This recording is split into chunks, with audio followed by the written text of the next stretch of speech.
First, let me take a moment and welcome Diana Rochford, who's here representing Senator Tony Bucco. Where's Diana? Diana. And of course, our very good friend, Sheriff James M. Gannon, who is here representing the county, the sheriff, and his agency. We appreciate them coming out and spending some time with us on our reorg. And I did hear from Senator Bucco, and he sends his regrets he couldn't make it, but he does have a personal matter he's attending to, but he wishes everyone good luck, prosperous New Year, healthy, and looking forward to working with all of us over the upcoming year. So we appreciate him reaching out.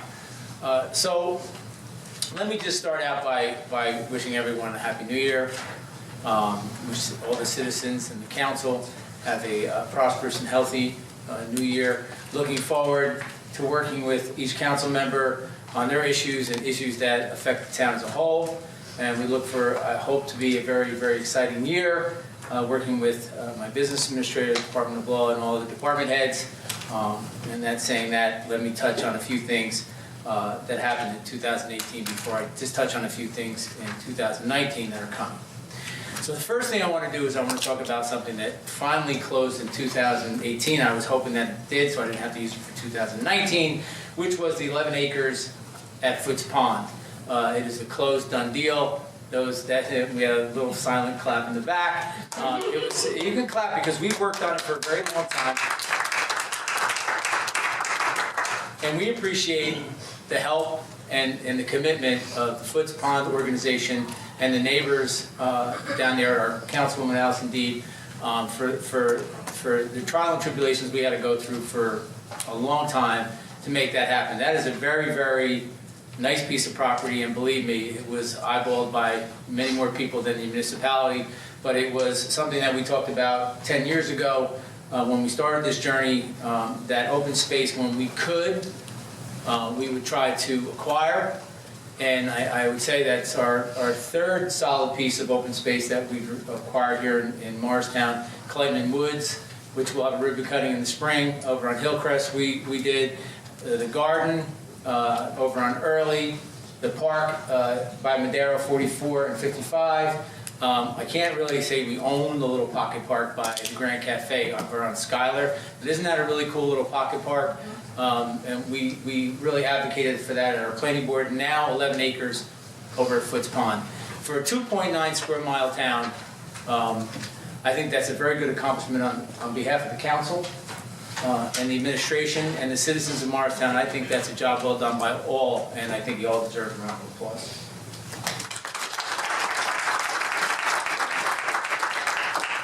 So if I remember for one thing, it would be I got some open space, you know, and think about all the stuff we could have had over the years and we didn't get. So, you know, when we say it, we try to acquire it. Okay, so what's happened in 2018? Madero 55, some open space, Colville Playground, MLK Streetscape, Granby Park, vertical on Market Street, it's under construction, Ann Street condos, 58 COs issued for affordable housing. That means 58 people moved in to affordable units in Morristown in 1 year. That's a pretty good number considering we're not a very large city. We're a 2.9 square mile town, and we had 58, that's just this year, 58.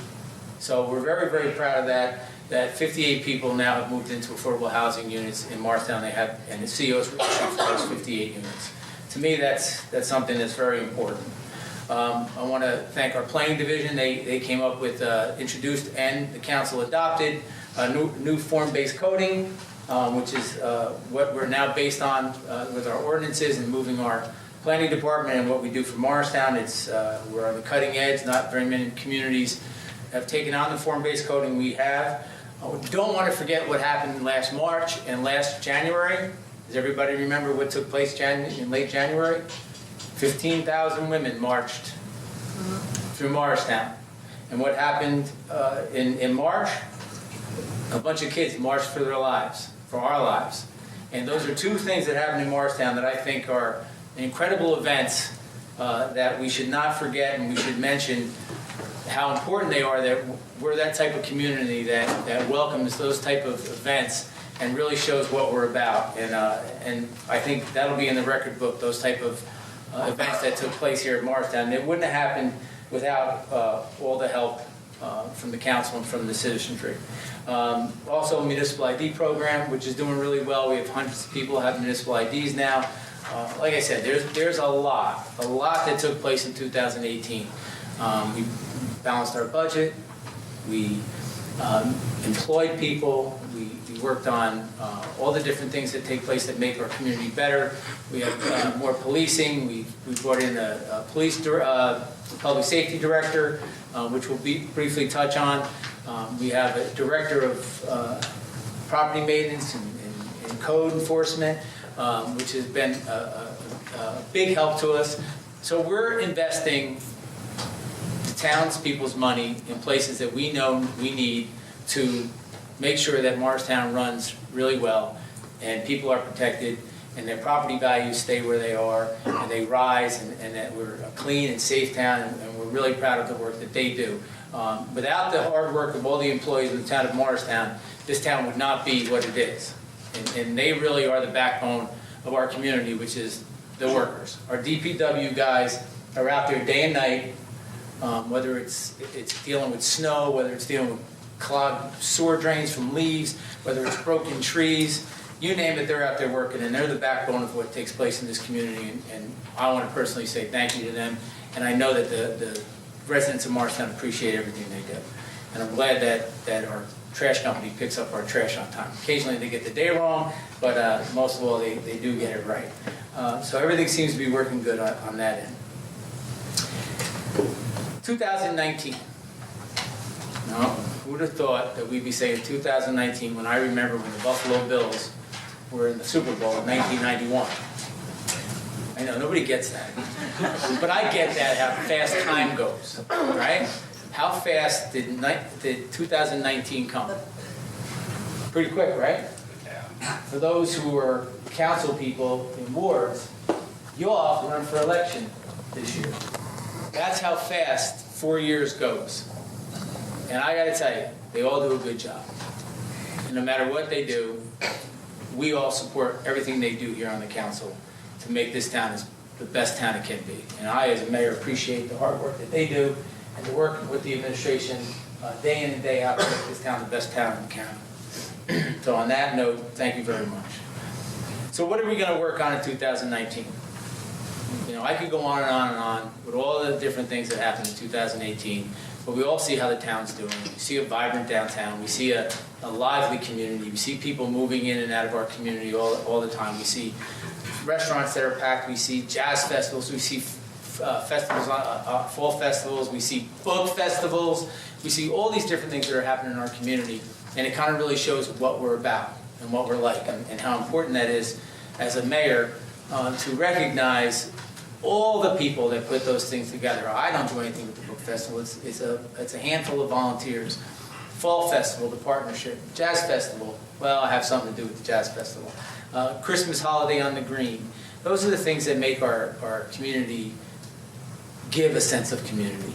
Because I think that's what we're all about, right? It's all about community and how we feel as a community. And that's one of the cool things I get to do tonight later is when I do a proclamation for somebody who's leaving our community and how much he understands what community is all about. 2019. So I'll try to keep this brief because I know you guys want to get through your stuff. And that's why I'm doing it different. I'm just picking out things. The big conversation I'm going to have with the public and the council is going to be at the budget address. And I just want to sprinkle the council with a little information before I go into 2019. That you're going to see increases in numbers in pension payments, in insurance, in other areas of town where, you know, those are the things you can't expect. You don't know what's coming. You don't know that pension increase are going to go up 13%. You don't know insurance is going to go up 7 to 10%. You can't calculate these things, but they end up being hundreds of thousands to over $1 million, close to $2 million in increases. So we're going to have our work cut out for us over the next several months on balancing this budget. And I know I look forward to working with all of you to make sure we come up with the best budget we can for the citizens of Morristown. So let's talk about 2019 as I just gave them a little sprinkle of get ready, because it's going to be a little tight. Tighten your belts, because it's going to be a little bit of a change for 2019. First thing I want to talk about is traffic, and I will speak briefly on it. We're hoping to have a meeting with DOT on Thursday morning. I did receive a phone call today from the DOT stating that they may want to postpone the meeting for 4 to 6 weeks so the DOT commissioner can come to Morristown and get a first-hand look at what we're talking about and what we're dealing with here with DOT issues. I personally would like to keep that meeting Thursday morning. I have expressed that to the governor's office and to DOT that I would like to keep that meeting on traffic Thursday, so I hopefully hear by tomorrow morning, and hopefully that'll still happen. If not, it'll just be delayed a month, but hopefully it still goes forward. And what I'm talking about is we know we've done this traffic study, we know we have the data, we know we have the clocks. Now we need DOT's engineers to work on the traffic signaling so we can get that first phase completed. And it's very difficult spending month after month working on trying to get these meetings with DOT to make sure their engineers understand what we need, what our ask is, and making sure it happens. So that's something that we're very focused on the first quarter of 2019, and we will make it happen. We will work very hard to make sure that they get their traffic signals fixed. And I'll end it with, I'll give you an example. If you go up Market Street and the light turns green, you turn right, it's green, but if you go to the left, try to get around the green, it's red. That's not how the traffic optimization should work. It should be green all the way through down to the train station. It should be green all the way through South Street for a period of time so it moves traffic through when it's supposed to. It's not supposed to go for 20 seconds and turn red, and you're stuck at Cadova, and then you go a block and it turns red and you're stuck at DeHart. It's off by over 300%. We know it. DOT knows it. We're going to work on making sure they get it fixed. We do not have control over their computer system, but we're hoping for some major changes with that in the first quarter. Hotel on Market Street's coming. Everybody remembers that. There's some work going to be happening behind the train station. The council approved a plan just a couple weeks ago with Beijing behind the train station. It's a wonderful development. They were very impressed, and it was council supported it, and we look forward to coming up with the next phase of that. I want to publicly thank the public for coming out, especially with Morris Avenue development. They presented a storage center. A lot of the residents came out and said that's not what we want. They went back to the drawing board. They came back with another development. They're still working that through. So I want to thank the public, which I think is important. We've said that for 9 straight years. Without public input, you can't get what you need to get with certain projects without that input. One, it makes the project better. And 2, it makes it this town as a whole own that project. So I think the people that come to these council meetings, I want to thank them. People that come to our redevelopment meetings and planning board meetings and zoning board meetings. We know it's tough to get out of the house, but we thank the public that comes out and puts their input, the emails they send. It's important. It's important that there's a public process, and then that we're transparent and that we're open to hear their thoughts and ideas and get them implemented to make these projects better and more viable for the community. So I want to thank the public and all the volunteers, the dedicated volunteers that work on our boards and commissions, because that could not be possible without the dedicated volunteers in this community. Well, we'll switch now. Like I said, it's going to be different tonight. Does anybody walk down South Street? Right? You see the tree wells? You see the flexi pave we put in the tree wells? Everybody likes that, right? I haven't found anybody that hasn't liked that. We're going to do that throughout the whole business district. So 1, it's better for our tree canopy. It's healthier for the trees. It makes the street cleaner. It makes the sidewalks cleaner. It stops the runoff of water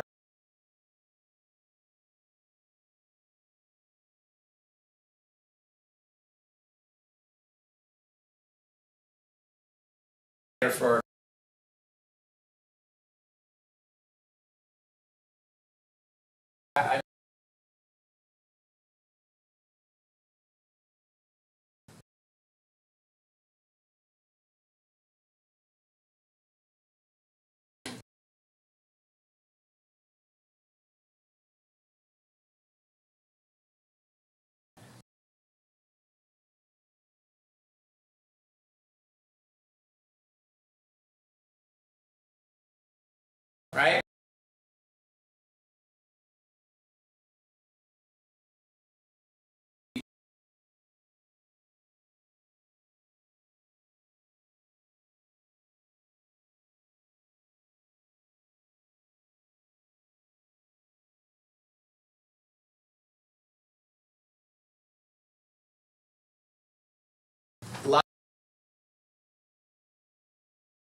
logical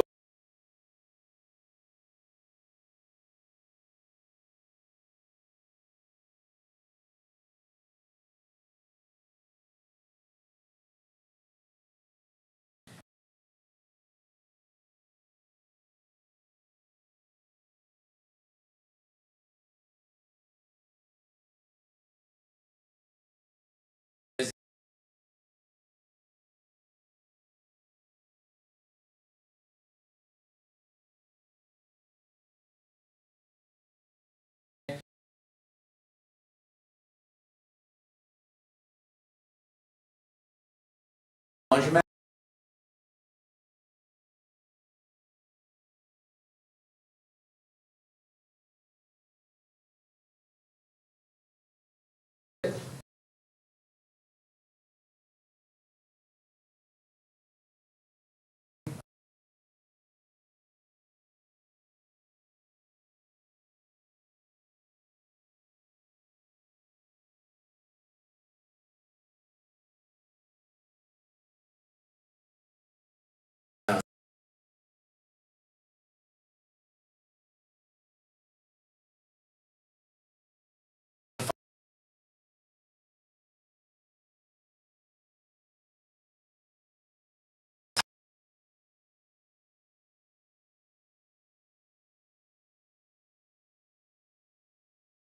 Is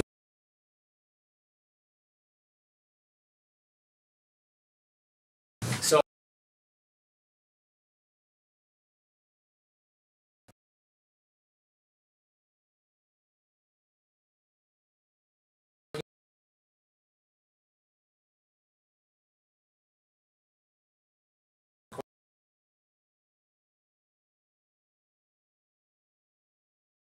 done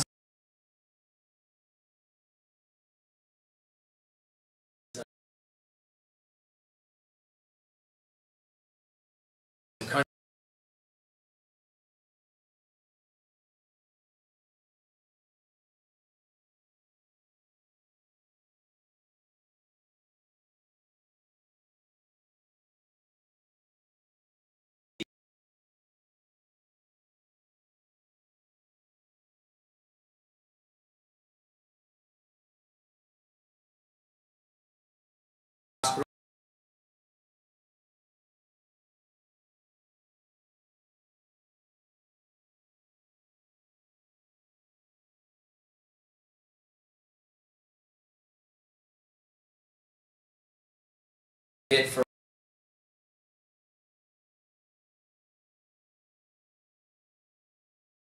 council.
issue and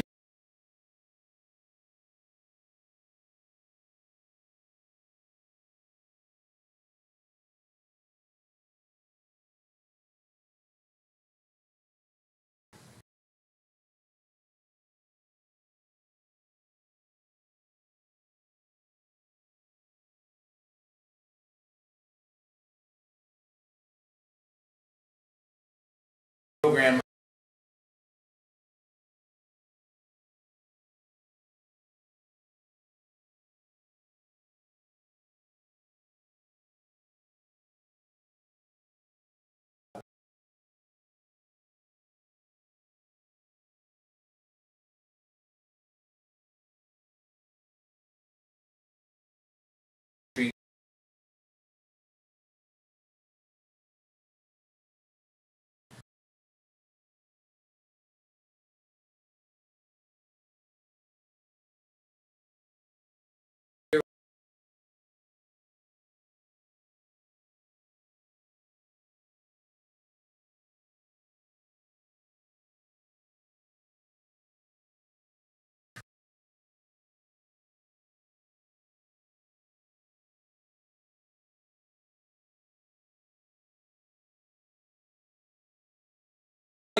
I want to thank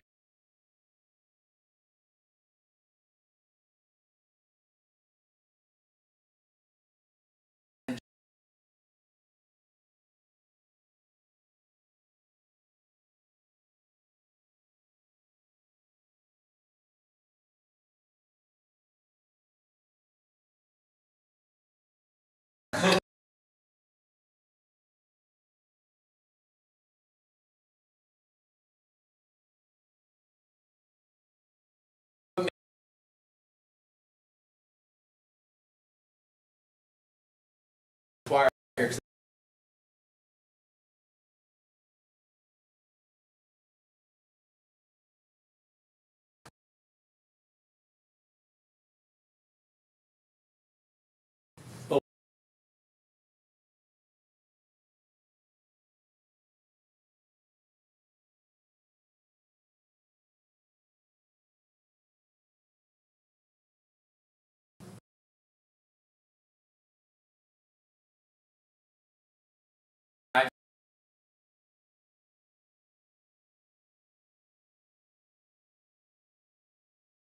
Uh,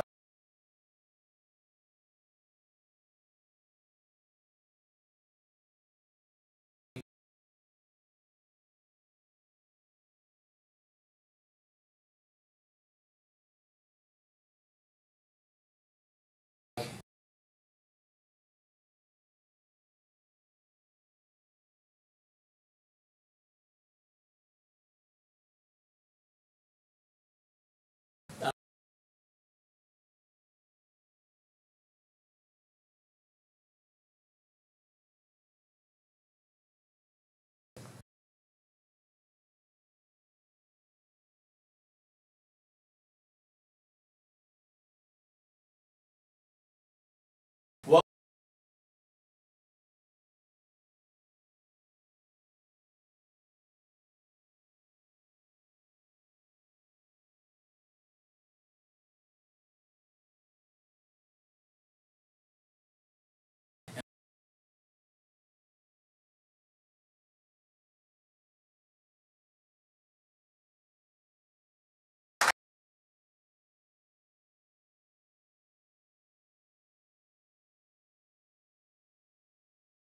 Morristown.